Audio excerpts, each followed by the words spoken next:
Welcome to the deep dive. Today, we're looking at something pretty fascinating, maybe even a bit counterintuitive. We've got a pile of research here connecting, well, the ancient practice of mindfulness with some very modern improvements in sexual well-being, intimacy, function, the whole deal. Yeah, it definitely sounds a bit like crossing streams, doesn't it? Spiritual practice meets, well, the bedroom. But the science is actually rock solid. We're basically talking about training your brain, helping it get out of its own way when it comes to pleasure. Okay, so let's nail down what we mean by mindfulness first. Good idea. So John Kabat-Zinn's definition is kind of the standard. It's simple: paying attention on purpose, right now, in the present moment. And this is key, non-judgmentally. Paying attention on purpose. I like that because, the data shows people are just distracted. Even if they're happy in their relationship, couples seem to be having less sex. Exactly. We're overloaded, pulled in a million directions. So that sets up our mission for this deep dive, really. The big question is, how does just paying attention, this idea of getting out of your head, how does that actually help you get into your body, into the pleasure of the moment? Right. Let's start with the problem. Because all our sources agree. The wandering mind is, well, it's a major passion killer. Totally. It's like trying to enjoy a beautiful meal while you're worrying about your email inbox. You're just not there. Or running some heavy software with 50 browser tabs open. Yeah, that's a great analogy. So the research points to sort of three main kinds of distraction that pull us out of the moment during sex. Okay, what are they? First, there's the internal stuff. Body image worries. Focusing on flaws, real or imagined. Which is ironic, right? Because partners usually say confidence, just being comfortable in your skin, is way sexier than some kind of perfect body. Okay, body image. Yeah. What else? Then you've got the external pressures, the classic culprits. Work stress, looming deadlines, maybe you had an argument earlier thinking about the kids, finances, anything that pulls your attention outside the bedroom. It just yanks your nervous system right out of that receptive pleasure state. Yeah, instantly kills the mood. And the third one? Performance anxiety. This one's huge. It's that feeling of being watched or judged, even by yourself. Worrying about, am I doing this right? Will I be able to? It turns intimacy into an audition.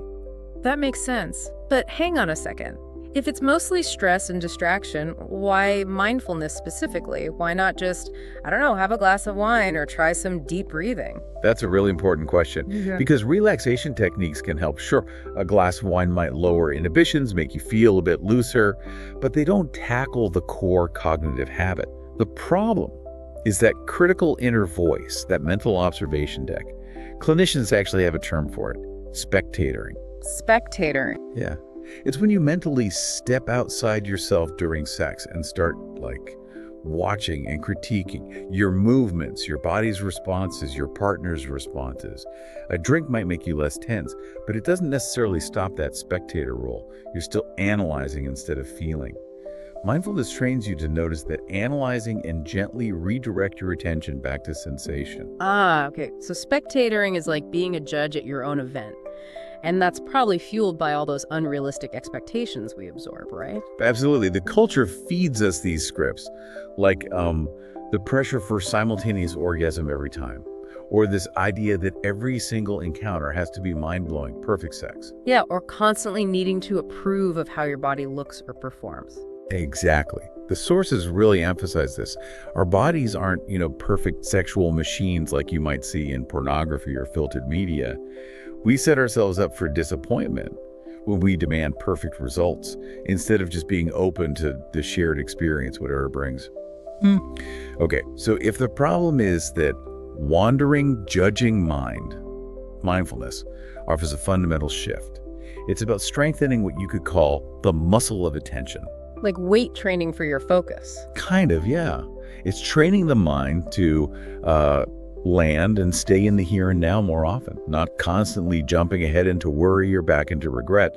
And really, our attention, maybe even more than our time, is our most valuable resource. Where you place it matters. That connects right back to what you said about spectatoring. Once you can actually control your attention better, then you can start bringing in those other key mindfulness elements. Acceptance and compassion. It changes how you respond when your mind inevitably wanders off. Precisely. Acceptance isn't about liking everything. It's about non-judgmentally acknowledging what is present in your experience. So maybe that's the difference in desire levels between partners. Or maybe your body isn't responding quite how you expected. Arousal fluctuates, right? Acceptance means noticing that without layering on criticism. It includes accepting your body as it is in that moment, genital self-image included. And then compassion comes in, for yourself and for your partner. Yes, when you bring in acceptance and compassion, you replace that anxious, judgmental energy with something softer. You slow down. You prioritize listening to yourself and your partner. It just lowers the emotional charge around any difficulties. You know, it sounds less like some radical new idea and more like, well, good therapy. It is. That's why it fits so well with foundational sex therapy principles. Think about Masters and Johnson, pioneers back in the day. Their sensate focus technique is essentially a mindful practice. They told patients explicitly, stop judging and evaluating, just be and experience. The core of mindfulness, the compassionate awareness, is really the core of good sex too. Connection, vulnerability, shared pleasure. Okay, but is this just changing our thoughts or is something deeper happening, like physically? Because the neurobiology stuff in these sources is kind of mind-blowing. It really is, because it shows that what you practice mentally actually changes the physical structure of your brain. So chronic stress, constant worry, performance anxiety, it strengthens those neural pathways. It literally makes the amygdala, your brain's fear and stress center, bigger and more reactive. So your brain becomes better at being stressed. Basically, yes. And when your amygdala is overactive, your body's stuck in a low-level fight or flight mode, which is biologically the opposite of arousal and relaxation. Your brain thinks survival is more important than sex. Right. It's shutting down non-essential systems. Exactly. But here's the flip side. Regular mindfulness practice, even just meditation, activates and strengthens other areas, primarily the prefrontal cortex, your thinking, planning, emotional regulation hub, and the hippocampus, which is involved in learning and memory. These areas actually get larger, denser. Right. So you're physically rewiring your brain towards well-being, towards a calmer default state. That makes it easier to be present and relaxed when intimacy happens. And that structural change, it translates into real clinical results. The evidence is pretty substantial now. And what's really interesting is that researchers are now making a distinction. They talk about general trait mindfulness, just being a generally mindful person, versus specific sexual mindfulness. Oh, so it's not just about meditating daily, it's about applying it in the moment. The context matters. It seems so. That's a key finding. The study showed that being sexually mindful, especially that non-judgmental piece during intimacy, is uniquely linked to higher sexual satisfaction and also better relationship satisfaction, higher self-esteem. It's the things the focused application gives you more bang for your buck, so to speak. Okay, let's break that down. What about for women? The research seems quite extensive there. It is. Multiple studies on mindfulness-based group therapy showed significant improvements for women facing sexual difficulties. We're talking increases in desire, arousal, lubrication, satisfaction. And this wasn't just minor issues. It helped women who were cancer survivors, women with clinically low desire. Pretty powerful stuff. Wow. Any other key findings for women? Yes, something really crucial about self-awareness. For women, being mindfully aware of their own internal arousal sensations, that's called interoceptive awareness, tuning inward was strongly linked to higher sexual satisfaction. Interestingly, that same link wasn't found to be statistically significant for men in those studies. Huh. So for women, shifting focus inward seems particularly key. Maybe because culturally they're often focused externally on the partner. That's a strong hypothesis, yeah. And think about pain, too. Mindfulness has shown really promising results for women with provoked vestibulodynia. That's a condition causing significant pain during intercourse. The practice helped decrease the intensity of the pain they reported, lowered their overall distress, and crucially, reduced what psychologists call catastrophizing, those spiraling negative thoughts about the pain. It changed their whole relationship to the pain. Okay, so clear benefits for women. What about for men? You said the research is emerging. Emerging, yes, but definitely promising. For erectile dysfunction, mindfulness gets at the psychological roots. So much of ED is driven by that performance anxiety loop we talked about. Learning to observe those anxious thoughts like, oh no, is it going to happen or will I lose it? Yeah. As just thoughts, not facts, can be incredibly freeing. It disrupts the anxiety cycle. Takes the power out of the negative thought. Exactly. And it's also proving effective for premature ejaculation. Studies using mindfulness skills training showed men significantly increased their ejaculatory control time. They measure it as IELT, the interval between erection and ejaculation. Basically, mindfulness helped them learn to pay closer attention to their arousal level and consciously modulate it. Better internal awareness, better control. So it helps them stay present with the sensations without getting overwhelmed or anxious. Right, and connecting it all back to anxiety. Other research found that men with higher levels of general or dispositional mindfulness tended to have lower anxiety, and that lower anxiety in turn was linked to higher sexual desire. So mindfulness acts like a buffer, reducing the negative impact of stress and worry on their motivation for sex in the first place. Okay, this all sounds really compelling, but where do you even start? It feels like a big shift if your brain is just used to running on that anxiety track. You can't just flick a switch, right? No, definitely not. You start simple. And crucially, you start outside the bedroom. Build the foundation first. Daily practice is key, even short bursts. Try mindful walking, just paying attention to your feet on the ground, the air on your skin. Or use your breath as an anchor when you notice your mind drifting during, say, washing dishes. This basic grounding work starts to lower that background level of the stress hormone cortisol. And less cortisol generally means your libido has more room to breathe. So build the basic mindfulness muscle first. Then what? How do you bring it into intimacy? Then you start setting the stage.